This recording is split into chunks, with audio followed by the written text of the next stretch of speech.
Hello everyone, my name is El Parnaso, and in today's video I'm going to show you a little bit of the best Yummy Masterclass. Basically, this is a guide that I prepare in MetaFi that will showcase you my knowledge about the Yummy Smith, which allows me to win the national championship and made top 8 at the continental championship. So you can make top 2. So the MetaFi includes all over 4 hours of straight up Yummy Smith content, which includes theory, deck building, 1-card combos, 2-card combos, 3-card combos, the idea behind Almirage, when to use it and how to use it and why do we use it, and the actual combo, and some logic behind the side deck, like generic side patterns and specific side patterns with the 2 decks that you care about the most. So everything here is included by the modic price of 20 USD. So let's begin with the showcase and let's talk about it. This is jamming about the consistency. So as an example of what or how do we should be understanding the consistency in Yu-Gi-Oh, I'm gonna use what a lot of people think is the most consistent deck in the format, which is Kultun. And in theory, you can see how they have over 20 ways to actually play the game, right? In theory. The issue here is that, yes, if we understand consistency as just possible ways to try to play the game, yes, we can include all of these 21 cards. The issue is that if we follow what we've been doing in this series of videos at the moment, we can make the conclusion that consistency is the ability of a deck to do its import template as much as it can with each and every starter / extender they have in the deck. The closer that you are to this statement about consistency, the more consistent your deck is. Now, let's make, with that understanding, a review of this consistency of the Kultun deck. We can understand as the import template to have in this deck the Kultun Myths and the Salen, right, as the import, with 1 or 2 quick spells. So if we understand that as the import template of the Kultun deck, how many of these cards actually led you to achieve that import? So clearly, the 3 recos are available to do so, and the 3 Qs and the 3 recos are available to do so because they can achieve the Rotary, and then they can go for two adds of the Kultun deck, which allow them to be in the position of having enough targets to make these 2 monsters in their import, right? Like, because they will get the Kultun Synchro and the JJ Kultun, which will become any other Kultun, and blah blah blah. The problem with this is that in order to start with the Kultun level 4, you need materials for the Kultun level 4.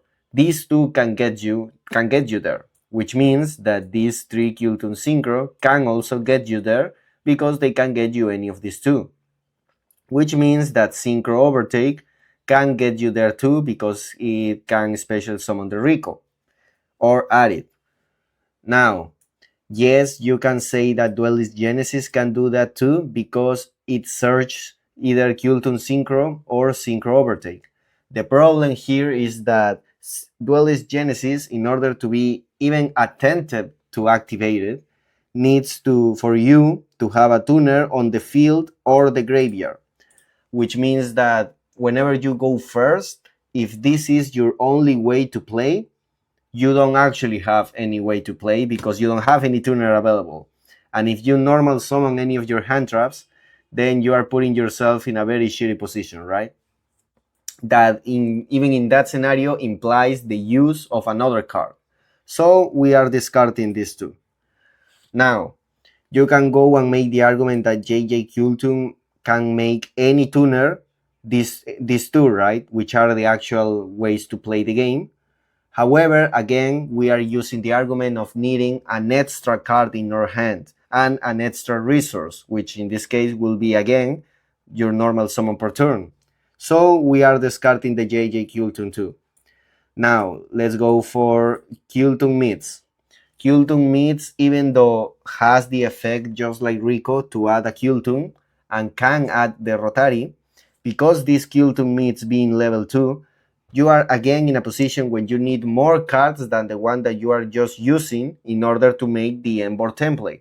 Because then you only will be in a position to either just leave the remits or do anything at all. So we are discarding the Meets too. And the Rotary, even though it has a great effect to look at your opponent's hand and then add something, it needs to be used as synchro material in order to actually do that.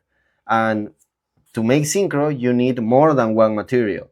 And Kultun Rotary by itself don't get you the other material.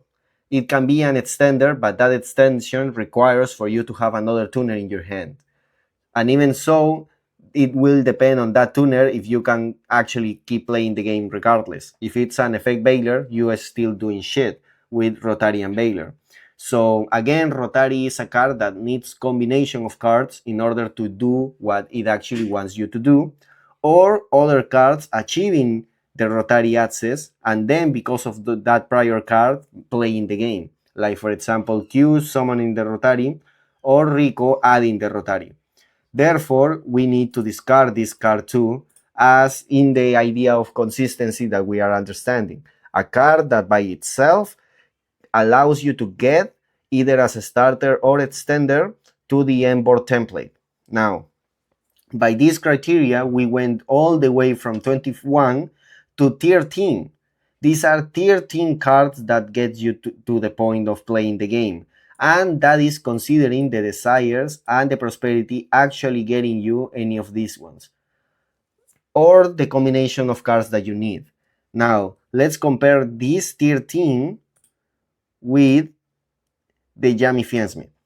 We again go and use the criteria of playing, of considering cards just that by themselves and by the development of their thing can get you to what your deck already established is your Embor template. Now, if we go by that point, we already talked about the unfairness of the quality of Yummy cards, because regardless of what Yummy you got, that Yummy will get you to other two Yummies and the Embor template. So obviously all 10 of the Yummies are considered here in that criteria, because the combos that we're building are all by the assumption of this Capsi adding just one Yummy name and the other one being sent to the graveyard, which is also very important for everything to make sense and for you to take the most advantage of your cards as much as you can. But that is just by the Yummy cards. However, both the Sky Striker cards, again without having to use any extra card in your hand, will get you to the point of the Yummy Embor template that was discussed in prior videos. The same with any of your Fiensmith cards, which means that the Embor template that you put yourself into has 17 different cards, 17 that by themselves can achieve that Embor. Now, we also, just by that argument, you can see that we have 4 more cards when, in terms of consistency, than the Kultun deck. That is just a fact. Therefore, the Yummy Fiensmith deck is more consistent than the Kultun deck.